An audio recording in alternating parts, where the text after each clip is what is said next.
ఈర్ష్య, భయం, ఉద్వేగం మొదలైన వికారాలు లేని భక్తుడు తనకు ప్రియుడన్న భగవంతుడి గీతోపదేశాన్ని అర్థం చేసుకుంటే బుద్ధిని ఆయన మీదే లగ్నం చేసి మనశ్శాంతితో మనగలుగుతారు.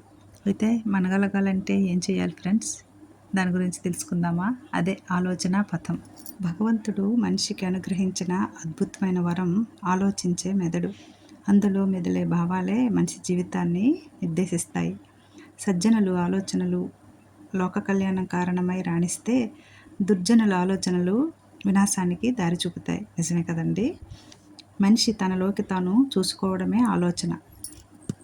బాహ్యంలో చూడలేని దాన్ని కూడా ఆలోచన చూపిస్తుంది. దానివల్లే మనిషిలో చలనము వస్తుంది.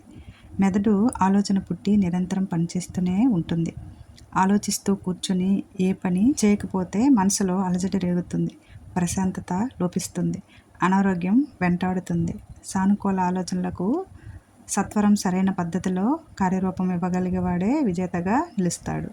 దారి తెన్ను లేని ఆలోచనలను భగవంతుడి వైపు మళ్లించినప్పుడు పరమాత్మ పరమ ఆప్తుడవుతాడు.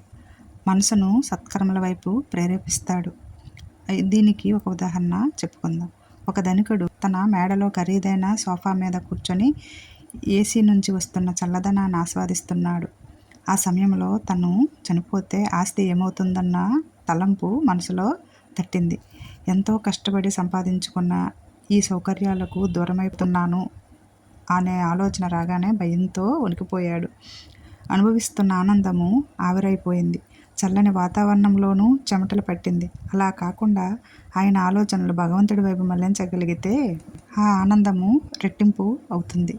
ఆనందాన్ని అనుభవిస్తూ కూడా అది శాశ్వతం కాదేమోనన్న దుఃఖించడం మనిషి నైజము.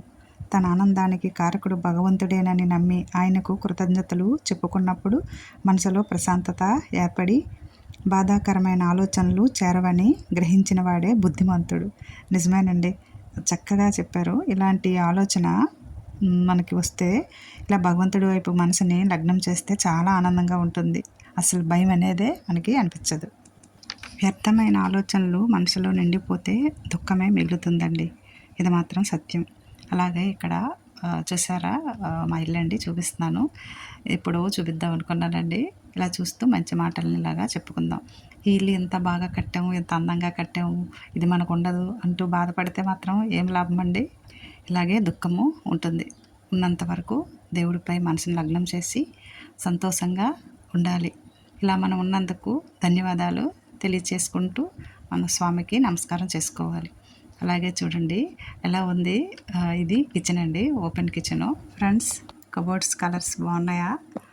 ఇలా చక్కగా నీట్గా ఉంటే మన ఆరోగ్యం ఇక్కడే కదండి ఉంటుంది, ఈ వంటగదిలోనే ఉంటుంది. ఇలా చక్కగా ఉంచాలి.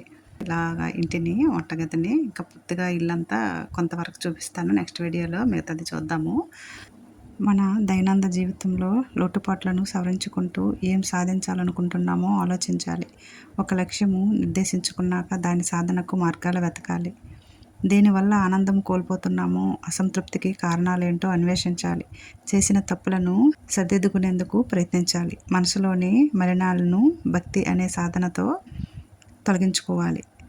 అరిషడ్వర్గాలనే అంతర్గ శత్రువులు మాయకు ఆలోచనలు ప్రభావితం కాకుండా జాగ్రత్త పడాలి. నిజమేనండి. ముఖ్యంగా ఏంటంటే రోజులో కొంత సమయము ఆలోచనల ప్రవాహాన్ని ఆపి మౌనం పాటిస్తూ భగవంతుణ్ణి ధ్యానిస్తూ మనసును ధర్మ మార్గంలోకి మళ్లించాలి.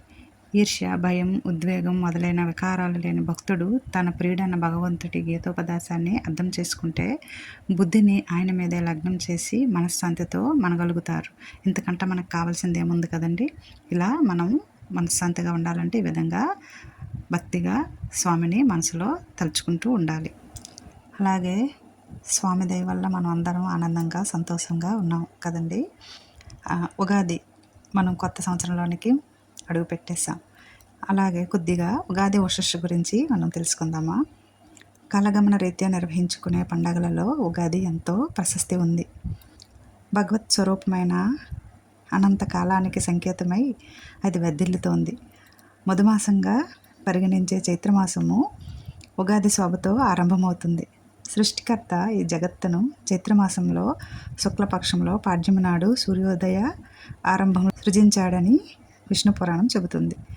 ఋతువులన్నింటికీ వసంతం వదనం వంటిది. అలాంటి వసంతం తొలి వేకువలో పలకరించే పరవశాల పర్వం ఈ ఉగాది. ఈ ఉగాది అంటే అర్థం తెలుసుకుందాం. ఉగం అంటే నక్షత్ర గమనం. నక్షత్ర గణనతో కాలాన్ని లెక్కించడము ఆరంభమైన రోజు కాబట్టి ఈ పర్వానికి ఉగాది అని పేరు. యుగం అనగా జంట.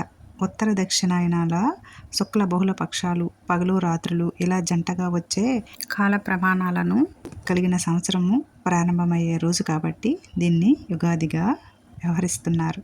ఆదిపరాశక్తి అంశ నుంచి ఉగాది నాడే జీవరాశిని బ్రహ్మ సృజించాడు. అందుకే ప్రకృతేశ్వరిగా శ్రీమాతను వత్సరారంభ సంపూజిత అంటూ సమార్చన చేస్తారు. వసంత నవరాత్రుల పేరిట 9 రోజుల పాటు శక్తి ఆరాధన కొనసాగిస్తారు. ఉగాది నుంచి శ్రీరామ వసంత పక్షం కొనసాగుతుంది. ఉగాది ప్రకృతి జన్మదినోత్సవం. ప్రకృతి సర్వదా అనుకూలించాలని ఆకాంక్షిస్తూ అష్టదిక్పాలకులకు అధిపతి అయిన ఇంద్రుణ్ణి ఉగాది నాడు పూజించాలని మహాభారతము పేర్కొంది.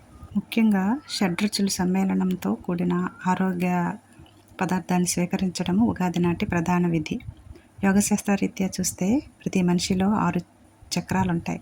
ఉగాది పచ్చడిలోని 6 రుచులు సంకేతమై వీటిలో నిరంతరము ప్రాణశక్తి సంచారం జరుగుతుంది. ఉగాది నుంచి 40 రోజుల పాటు వేప పువ్వు మిశ్రమాన్ని స్వీకరిస్తే అనేక అనారోగ్య సమస్యలు తొలగుతాయని ఆయుర్వేదము వివరిస్తుంది. చూసారా, మనం చేసే పండగల్లో మనం పండగ రోజు తినే ఆహారంలో ఎంత మంచి ఆరోగ్యకరమైన ప్రసాదాన్ని స్వీకరిస్తున్నామో చూస్తున్నారు కదా.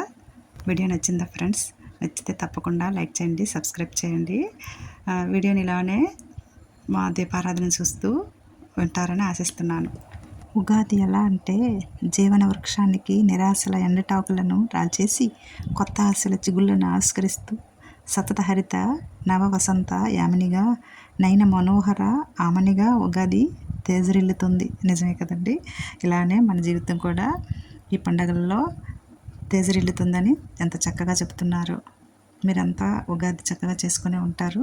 ఈ కొత్త సంవత్సరంలో, మన తెలుగు సంవత్సరంలో సంవత్సరం అంతా మంచిగా సంతోషంగా ఉండాలని, మనమంతా భక్తిగా దీపారాధన చేసుకోవడానికి స్వామి మనకు ఆరోగ్యాన్ని ప్రసాదించాలని స్వామిని కోరుకుందాం. ఫ్రెండ్స్ అందరికీ ధన్యవాదాలు.